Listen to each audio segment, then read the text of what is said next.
Nous revenons à présent sur une agression survenue à Poitiers en France, visant des militants solidaires avec la cause sahraoui, dont Claude Mangin, un acte qui confirme une fois de plus la volonté du Marzane d'exporter la répression au-delà de ses frontières. Hodar Wabah, Walid Yousfi. Cette scène s'est déroulée à Poitiers, à l'ouest de la France, où la militante française des droits de l'homme, Claude Mangin, connue pour son engagement en faveur du peuple sahraoui, ainsi qu'un groupe de défenseurs des droits humains, ont été violemment pris pour cible par les sbires du Marzane en France. Une tentative désespérée d'étouffer toute voix discordante et tout soutien à la cause sahraoui. Ce genre de méthode répressive est généralement utilisé par l'occupant marocain dans les territoires sahraouis occupés. Agressé par au moins 50 personnes marocaines qui sont venues manifester devant le centre social qui accueille des enfants, et au point qu'ils nous empêchaient d'entrer et de sortir. Et ils ont fait une intrusion dans la maison pour demander les enfants pour pas qu'ils subissent la propagande sahraoui.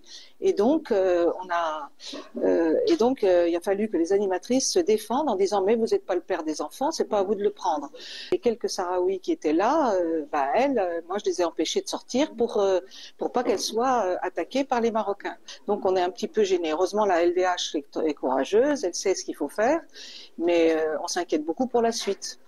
Parce que si ça se passe mal, on va nous interdire de continuer notre marche. Donc on va voir comment on va se défendre. Derrière cet acte ciblé, c'est une campagne plus large et organisée qui se dessine, visant à criminaliser le soutien international au droit à l'autodétermination du peuple sahraoui. Des voix indépendantes, issues de divers horizons, continuent pourtant de faire entendre leur soutien indéfectible à une cause qu'elles estiment juste et légitime. Nous sommes venus dans ce vol dans le cadre d'une visite d'une délégation parlementaire européenne afin d'observer le respect de la décision de la Cour de justice de l'Union européenne concernant l'annulation des accords commerciaux avec le Maroc. Nous nous sommes retrouvés illégalement retenus à bord de l'avion par les autorités marocaines.